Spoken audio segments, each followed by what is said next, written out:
Kojiro Rengoku is one of the most beloved characters in all of Demon Slayer. Despite only having appeared for a few episodes and a movie, his fight with Akaza remains one of the most iconic in the series and one of the most memorable fights in recent anime history. Now, when it comes to Rengoku's power, the fan base seems to be very split on the matter. On one side, you've got people saying, wow, Rengoku's so strong, I mean, he did really well against Akaza, who's one of the strongest demons in history. And then on the other side, you have got people saying things like, what's so impressive about Rengoku? All he did was die fighting Akaza. I could do that. It's not very impressive. I've even seen people say that Rengoku is the strongest Hashira, and then some other people say he's weaker than Tengen. So, needless to say, not everyone agrees on, where Rengoku scales. And basically, if you can already tell by the title of this video, you can already tell that I think Rengoku is quite powerful. So, I will be explaining that today. This video will be entirely inverse scaling, so there won't be any calcs that you'll see for other of my videos. I'm also just going to compare Rengoku to other Hashira and talk about why he is one of the most powerful ones to them in comparison. So if you're going to enjoy this video, then make sure to like, subscribe, and let's just get on with it. This video will of course take spoilers for Demon Slayer. If you honestly didn't expect that going into this video, then I don't really know what to say to you, but I'll start off with some of the more smaller basic statements of Rengoku's power before slowly working up into why I'm thinking he's one of the strongest. Starting off, before going on to the Mugen Train, Rengoku and another Hashira named Shinobu have a conversation. Both of them expect an Upperman to be there, and Shinobu outright says because it's Rengoku that's going, she isn't too worried. This implies that if someone else were going, that she would be.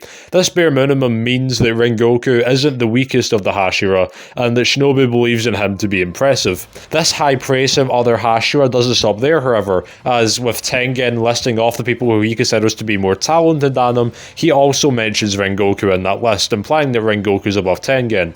This is the same Tengen that easily stomped Dake and with one arm and poisoned could fight Gyatro.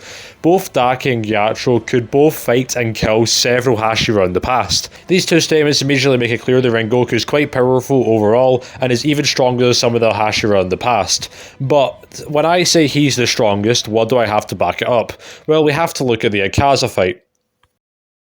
Rengoku's performance against Akaza is undoubtedly incredibly impressive, as he was able to almost kill Akaza despite being heavily wounded throughout the fight and having insane battle spirit.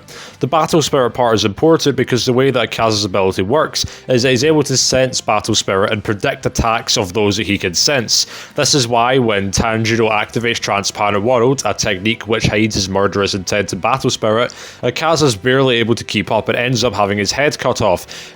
Previously, when fighting Tanjiro, he was able to easily stomp him while being serious. Akaza even notes that Rengoku's power is unbelievable, and is shocked at how Rengoku could be so strong, despite having fought several Flame Hashira in the past, implying that Rengoku is above them as well.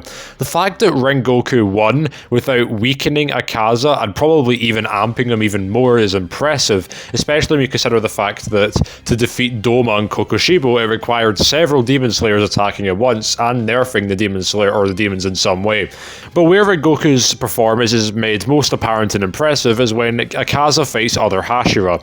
You see, he was easily able to defeat Giyu before Giyu activated his mark. After this, Giyu is able to fight Akaza relatively on equal footing in a similar way that Rengoku was doing. This bare minimum puts Rengoku at least on par with marked Giyu, which is pretty insane. You could still argue that Rengoku is above marked Giyu due to the fact that, he almost killed Akaza, while Giyu didn't. There's also the fact that it took till the end of the fight for Akaza to offer to turn Giyu into a demon, in comparison to Rengoku, who he just asked immediately after meeting him. In fact, it is stated in several places and in sparring that base Giyu is on par with base Senmei. If the Demon Slayer mark is the same multiplier for each person, then Rengoku's outright on par with, or maybe even stronger than, marked Senmei, which is pretty insane. Considering how Kokoshibo considers Senmei and Gyomei to be the strongest Hashira in the Demon Slayer Corps, Senmei being, the second strongest, due to Gyomei being stated the strongest several times, and Kokoshibo believing Gyomei to be the strongest fighter we've seen in hundreds of years, this is just further evidence as to how strong Rengoku is. To put a further nail into the coffin here, Muichiro got absolutely stomped by Kokushibo without even really pulling his sword out that much, in comparison to Senmei, who he needed to draw his sword out in order to fully stomp out. This quite comfortably means that Rengoku is stronger than Muichiro, and is possibly the second strongest Hashira of all time. I say possibly because marked Giyu and Senmei should be relatively on par with him. You could also argue though that Senmei's mark is different from Giyu's and it gives him a bigger amp, or he simply just gets stronger from the sparring. I'll let you guys decide. I've seen some people say that Akaza is the strongest demon besides Muzan, so that makes Rengoku the strongest that way, and while Akaza's definitely one of the strongest demons, it's made clear that he would lose in a fight against Doma and Kokushibo, and Kokushibo also displays more excitement fighting Gyomei than he ever does with the prospect of fighting Akaza comes up. Although you could argue that Kokushibo is simply getting excited because he hasn't seen a demon slayer of that strong, specifically.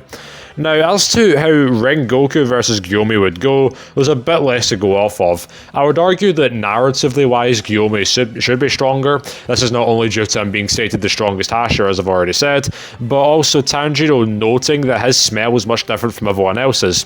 This is something that doesn't even really credit Rengoku. Well, yes, he and Inosuke talk about how he's out of this world, even after, they just killed one of the strongest lower moons. Simply by being impressed by someone's skill doesn't inherently translate to they're different to everybody else around them, even other Hashira. You might be saying that Kokushibo stated that, Senmei is the second strongest, so how can Rengoku be argued to even be close to that? Beyond the arguments I've already shown, Rengoku's been long dead since this point, so obviously he wasn't bringing into consideration here. So I think I've made my point pretty clear. Rengoku is one of the strongest Hashira in history, and one of the strongest Hashira of his time. If you enjoyed this video, then make sure to like, subscribe, and I'll see you next time.